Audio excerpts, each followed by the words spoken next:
अवधूत चिंतन श्री गुरुदेव दत्त श्री स्वामी समर्थ. तुम्हा सर्वांचं स्वामी कृपा मराठी चॅनलमध्ये खूप खूप मनापासून स्वागत. यंदा 2024मध्ये 26 ऑगस्ट रोजी श्रीकृष्ण जन्मोत्सव आणि दुसऱ्या दिवशी दहीहंडी साजरी केली जाणार आहे. यंदा जन्माष्टमी श्रावणी सोमवार असल्याने या दिवसाचं महत्त्व अधिकच वाढले आहे.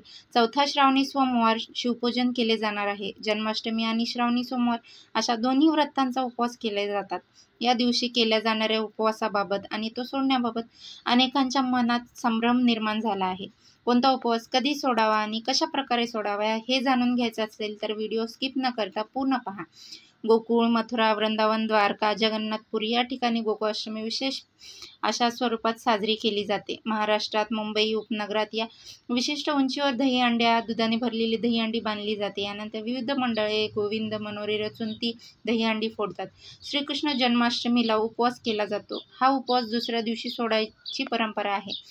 याच दिवशी श्रावणी सोमवार आहे. श्रावणी सोमवारी उपवास केला जातो. अनेक ठिकाणी श्रावणी सोमवारचा उपवास त्याच दिवशी सोडला जातो. परंतु श्रावणी सोमवारचा उपवास सोडला तर जन्माष्टमीचा उपवासही भंग होईल. त्यामुळे अनेकांच्या मनात प्रश्न उपस्थित झाला असणारच. तर जन्माष्टमीचा अहोरात्र केला जाणारा उपवास कायम ठेवायचा असेल तर मग श्रावणी सोमवारचा उपवास कसा सोडायचा? तर चला तर आपण जाणून घेऊया. काही शास्त्रानुसार श्रावणी सोमवार आणि जन्माष्टमी एकाच दिवशी आली असतील आणि दोन्ही उपवास धरले असतील तर श्रावणी सोमवार सूर्यास्तानंतर भाताचा वास घेऊन म्हणजेच अवग्रहण केल्यामुळे सोमवारचा उपवास सुटेल. परंतु ही पद्धत योग्य नाही आहे, कारण ही पद्धत अवलंबली तर अष्टमीचा उपवासही सुटून जाईल. त्यामुळे अशा पद्धतीने परिस्थितीमध्ये नेमके काय करायचे याचीच शास्त्रामध्ये नोंद केलेली अशी आढळून येते.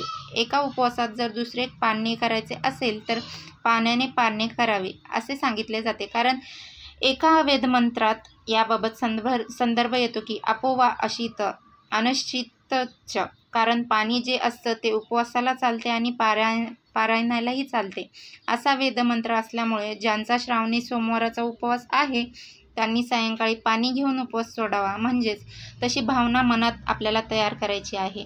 पाणी पिताना मनामध्ये भावना तयार करायची की मी सोमवारचा उपवास सोडतोय, म्हणजेच सोमवारचा उपवास सुटेल आणि जन्माष्टमीचा उपवास अहोरात्र कायम सुरू राहील आणि तुमचे दोन्ही उपवासाचे पाळणे व्यवस्थितपणे पार पडेल. तर त्या विषयीची तुम्हाला ही माहिती कशी वाटली ती कमेंटमध्ये नक्की सांगा.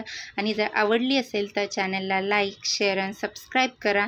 आणि अशाच नवनवीन माहिती पाहण्यासाठी तुम्ही जे सबस्क्राईबचं बटन दाबता त्याच्याच बाजूला बेल आयकॉनचं बटन असतं तेही नक्की दाबा, कारण काय होईल त्यामुळे जे काही मी नवीन व्हिडिओ बनवेल त्याची सर्वप्रथम नोटिफिकेशन तुम्हाला येईल आणि मी जे व्हिडिओ म्हणजे पोस्ट केले आहेत ते तुम्ही मिस करणार नाहीत. यासाठी बेल आयकॉनचं बटन अवश्य दाबा. आणि व्हिडिओ पूर्ण पाहिल्याबद्दल तुम्हा सर्वांचं खूप खूप मनापासून स्वागत आणि सर्वांना श्रावणी सोमवाराच्या आणि जन्माष्टमीच्या खूप खूप शुभेच्छा.